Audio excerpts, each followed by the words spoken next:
Bienvenue en Italie et bien évidemment pour vous présenter la nouvelle Fiat 500. Le Cinquecento, il est juste là.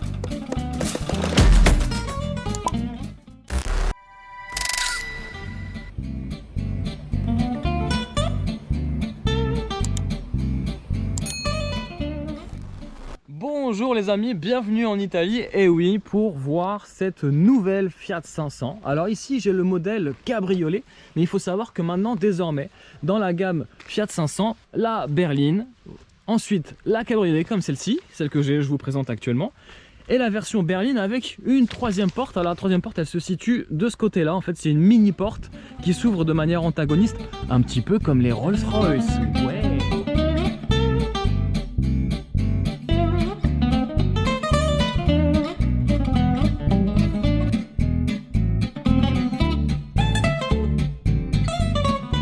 Alors j'ai activé les feux de détresse, non pas que j'ai un moindre souci de batterie, non, c'est juste pour vous montrer un petit peu aussi la signature lumineuse. Alors je reviens juste sur une partie qui m'a un petit peu surpris, c'est ce petit répétiteur en relief ici, qui est plutôt pas mal. Alors c'est bourré de détails hein, sur la nouvelle Fiat 500, il n'y a que du détail partout. Regardez déjà ces feux, selon l'angle de vue vous avez des feux qui sont très beau, alors je pourrais appeler ça des feux 3D. Elle grossit par contre sur la balance, en longueur elle grossit de 6 cm de plus que l'ancienne version. Alors les amis, je préfère être honnête avec vous, j'ai très peu de temps pour vous faire découvrir cette 500 électrique cabriolet. Regardez un petit peu l'intérieur. Alors effectivement les places à l'arrière, bon vous connaissez c'est une Fiat 500, malgré le fait qu'elle ait grandi de 6 cm, honnêtement ça profite un petit peu aux places d'arrière, mais surtout aux passagers avant. Regardez l'espace qu'ils ont à bord et regardez cette nouvelle planche de bord. On verra ça tout de suite en détail. Je continue un petit peu le tour du propriétaire. La partie arrière, c'est vraiment la partie qui change le moins par rapport à l'ancienne génération. On retrouve toujours cette petite bouille bien ronde qu'on aime, qu'on apprécie. Et le changement, il vient aussi radicalement sur l'avant. Ça, on l'a déjà vu. Et cette petite ligne là qui vient muscler un peu la carrosserie, ça, c'est plutôt sympa aussi. Voilà, encore un petit clin d'œil ici. Le numéro Cinquecento, il est là, 500. On va dire que c'est vrai qu'avec une icône comme Leonardo DiCaprio, il y a de quoi encore plus séduire sur cette version électrique. Alors sachez qu'au catalogue, il n'y aura que des versions électriques, il n'y aura que 2 propositions de versions électriques. On a quand même du chrome qui reprend ici.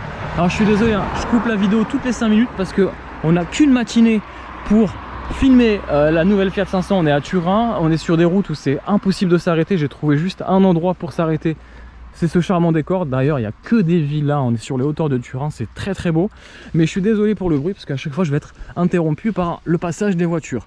Jantes diamantées de 17 pouces. Alors le coffre, vous avez vu, là la capote s'ouvre sur le premier niveau pour que je puisse ouvrir le coffre. Admirez aussi ce logo étiré, petit clin d'œil aussi au passé.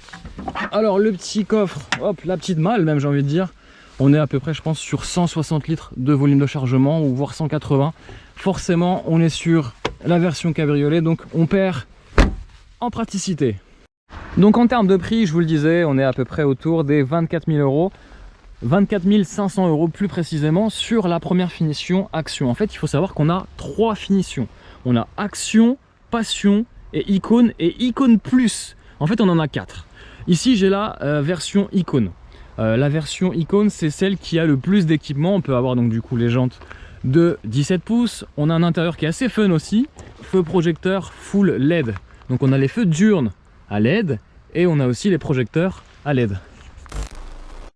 Alors on va essayer de décapoter tout ça quand même. On est dans une cabriolet, alors on va se faire plaisir. Est-ce que c'est simple ou non? Ça a l'air d'être simple. Moi j'adore, hein. C'est vraiment cet esprit un petit peu cabriolet. Hop, il faut appuyer une deuxième fois. Il faut appuyer une deuxième fois ici. Et là vous avez vraiment une Fiat 500 qui a du charme. Alors elle a beau être électrique, c'est une question de génération de temps. Il faut vivre avec son temps. Aujourd'hui l'électrique, c'est, on peut plus faire l'impasse sur l'électrique et Fiat l'a très bien compris. Donc on est sur une version ici clé en main qui vaut à peu près, accrochez-vous bien les amis, 34 500 €. Eh oui. Face à la concurrence, que vaut la Fiat 500 électrique? Alors il faut savoir que la Fiat 500 électrique avec une autonomie de 320 km, c'est 27 500 €. On a la Peugeot i208 à 32 700 € et 340 km d'autonomie, c'est plutôt pas mal. On a la Honda i et son design assez surprenant à partir de 35 000 €, donc cher, et seulement 222 km d'autonomie. On a la très séduisante Mini Cooper SE, 234 km d'autonomie, donc c'est pas énorme, et 32 900 €, donc c'est dans le tarif. Puis on a la Renault Twingo Z2 qui vient d'arriver aussi avec un tout petit prix mini, 190 km d'autonomie, c'est aussi mini. Et enfin on a la Renault Zoé, hein, le best-seller qui trône déjà depuis quelques années sur ce marché-là et qui draine toutes les ventes, 32 000 € pour à peu près 390 km d'autonomie, voilà.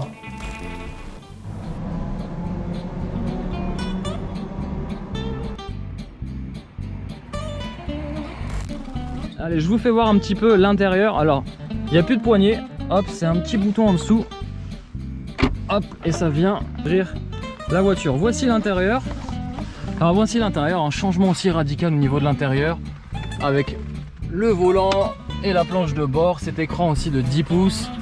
Il y a vraiment pas mal de choses. Alors, je reprends un petit peu la main en voix off hein, sur cet intérieur de la nouvelle Fiat 500. J'adore les accoudoirs. Malheureusement, il ne sera disponible que sur la version la plus haute, la finition Icon Plus. Donc on a un deuxième rangement supplémentaire ici. Si vous prenez l'option accoudoir, on a une prise 12 volts et on a la possibilité de recharger son téléphone via USB. Et on a aussi 3 modes de conduite. On a le mode de conduite normal, le mode de conduite range et le mode Sherpa qui, on va dire, vont influencer un petit peu le niveau de décélération et de frein moteur.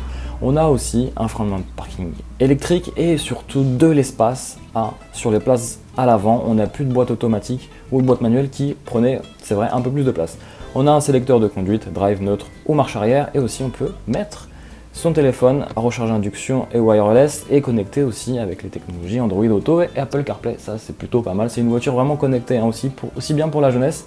Et enfin on a ces fameux boutons physiques que j'apprécie. À noter aussi la petite note de couleur de carrosserie qui reprend exactement la couleur extérieure. On a ce grand écran à 10 pouces, ergonomiquement c'est plutôt facile. On peut aussi moduler un petit peu les différents modules. Un grand écran de 10 pouces qui quand même est assez, entre guillemets, impressionnant dans cet habitacle de cette petite citadine. On a ce beau petit volant néo-rétro, un petit peu à l'image des anciennes 500. Ça c'est vraiment aussi quelque chose qui change sur cet habitacle. En plus de la planche de bord, on a ce nouveau écran digital avec une nouvelle interface. Il faudra un petit peu s'habituer pour comprendre un petit peu les différents niveaux de menu, mais voilà, c'est plutôt agréable. Et puis voilà, je vous disais, cette planche de bord avec le petit 500, regardez, juste derrière l'écran, c'est beau, ça présente bien. Et enfin, sur la partie sellerie, pas trop de grands changements. On a une sellerie qui s'adapte, on va dire, à l'environnement aujourd'hui. Seuil de porte chromé, alors attention, on n'est pas dans un intérieur premium, hein. On est sur un intérieur voilà, qui présente plutôt bien, mais attention, on n'est pas sur un intérieur premium, on est sur un intérieur de Fiat 500. On a quand même pas mal de plastique dur, très peu de plastique moussé, mais c'est pas ce qu'on lui demande. À l'arrière, malheureusement, aussi pas de changement, les 6 cm de plus, je ne sais pas où ils les ont mis, mais en tout cas, pas aux places arrière. Voilà, c'est à peu près tout ce que je peux vous dire sur cet intérieur. N'hésitez pas, si vous avez des questions, à les poser en commentaire. Merci.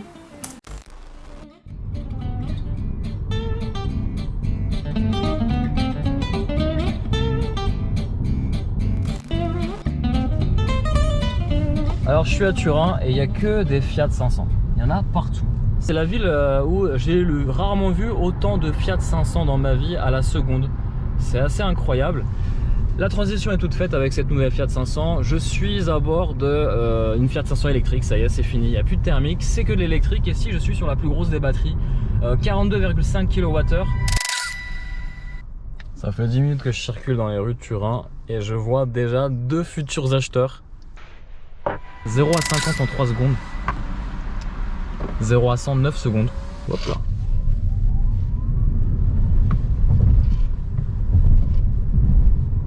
Ouais, bien, pas mal. Dans un silence, les amis, c'est super agréable de rouler en ville dans un silence où il n'y a rien qui vibre. Pas de bruit de moteur, rien. Je crois que je vais finir à l'électrique, les amis. Alors très pratique. Hop, c'est ici hein, qu'on gère le drive, le position neutre et la marche arrière. Hop, j'appuie ici. Caméra de recul, honnêtement, qui est plutôt de bonne facture. Très pratique hein, sur une Fiat 500, bien évidemment, puisque c'est un gros gabarit, hein, bien entendu. Non, je plaisante. En tout cas, on a un joli écran à 10 pouces. Ça, c'est la nouveauté. C'est plutôt sympa. Et c'est ultra facile hein, d'évoluer en ville avec ce genre de voiture. Ça a toujours été le cas, mais alors là, en électrique, c'est vraiment le top. Très confortable aussi hein, cette Fiat 500, parce qu'on est vraiment confortablement assis. Ça tremble pas. Bon, je peux vous garantir que la circulation italienne, hein, c'est pas un mythe, c'est pas une légende urbaine. Je peux vous garantir qu'il faut vraiment être extrêmement vigilant à bord. Alors, on a un petit gabarit, hein, une Fiat 500, c'est quoi? C'est 3 mètres et des brouettes. Un petit pot de yaourt, regardez, il y en a une devant moi, ça c'est sympa. Et c'est une conduite à l'italienne. Hein. Une conduite à l'italienne, ça veut dire quoi? Ça veut dire que en fait, c'est le premier qui arrive, qui passe, et puis il n'y a pas vraiment de courtoisie. Et puis surtout, les pavés dans Turin, bah ça tremble un peu. Et je peux vous garantir que je suis assez bluffé, clairement. Vraiment bluffé du confort hein, de cette Fiat 500. On va dire une conduite dynamique. Là, on va avoir une voiture qui va plus se vautrer sur ses suspensions. Mais pour la ville, hein, chose qu'on va faire à 80% avec cette voiture, c'est plutôt une bonne idée.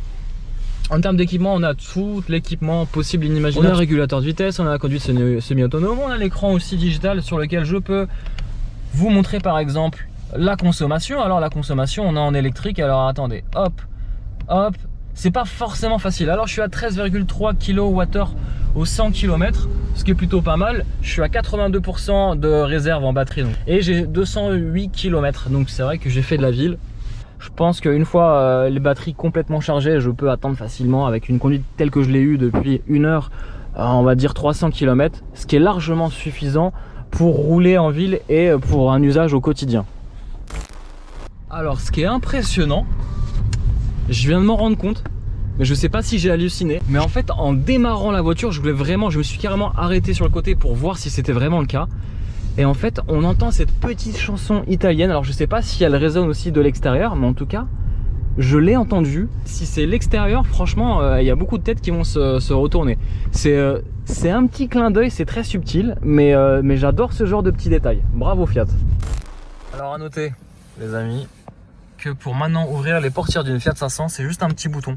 Mais si ça marche pas électriquement parlant, on a quand même ici un petit clapet pour ouvrir la porte. Donc voilà, ça c'est ça la modernité, c'est qu'on prévoit en cas de panne électrique, on prévoit un système mécanique. Allez, je repars.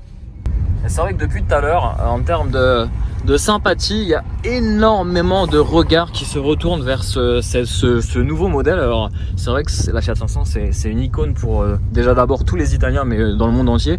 Mais c'est vrai que là, depuis tout à l'heure, il n'y a que des pouces levés et surtout des regards assez curieux pour voir un petit peu mais quel est cet engin qui ne fait pas de bruit, parce qu'effectivement dans les rues, vous voyez une belle créature comme cette Fiat 500, sauf qu'elle ne fait pas de bruit.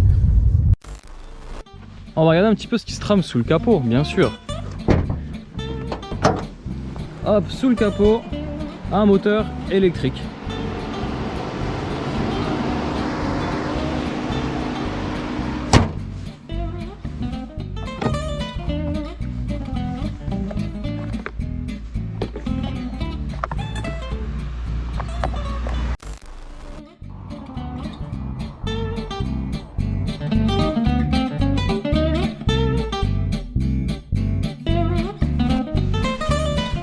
Alors, le démarrage il se fait là, bien entendu. Donc là j'éteins. Ah, vous avez entendu la petite musique, écoutez. Sympa, sympa, sympa. Alors je suis en train de m'apercevoir pendant que je vous parle que j'ai tout un système d'aide à la conduite qui est assez bluffant finalement de voir ça sur une Fiat 500. J'ai la conduite semi-autonome de niveau 2, pas mal de choses. J'ai aussi le régulateur de vitesse adaptatif. Je reprends un petit peu les équipements d'une catégorie supérieure. Alors là, une belle abarth, mais alors c'est pas n'importe laquelle, regardez. Tout argenté. Je sais pas ce que vous en pensez, mais c'est la première fois que j'en vois une de cette teinte là. C'est assez surprenant. Allez, on reprend le petit périple en électrique.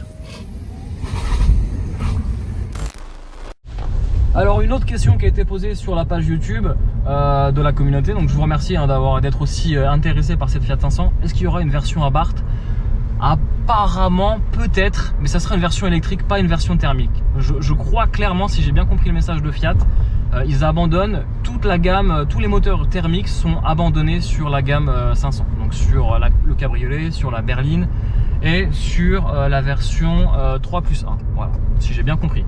Alors oui, c'est des plastiques durs, hein. Franchement, il n'y a rien de mou. C'est pas surprenant à bord d'une Fiat 500, hein. Franchement, faut pas s'en indigner en tout cas. Bon les amis, je me suis juste arrêté 2 secondes pour vous faire voir un petit peu la différence entre l'ancienne Fiat 500 et la nouvelle. Vous voyez, il y a une grosse différence déjà de hauteur. Elles sont garées au même niveau et pourtant on n'a pas le même gabarit, hein. C'est vrai qu'elle grossit de 6 cm, la nouvelle Fiat 500. On a des optiques qui sont beaucoup plus retravaillées, une calandre retravaillée. Et voilà, allez. Les amis, j'espère que cet essai rapide hein, de cette Fiat 500, je m'en excuse mais on était vraiment pressé par le temps. J'espère que ça vous a plu, si c'est le cas n'hésitez pas à mettre le petit pouce. N'hésitez pas en commentaire si vous avez des questions, j'ai peut-être pas tout dit, donc lâchez-vous en commentaire. Je vous dis à très vite pour de nombreuses aventures en vidéo. Ciao!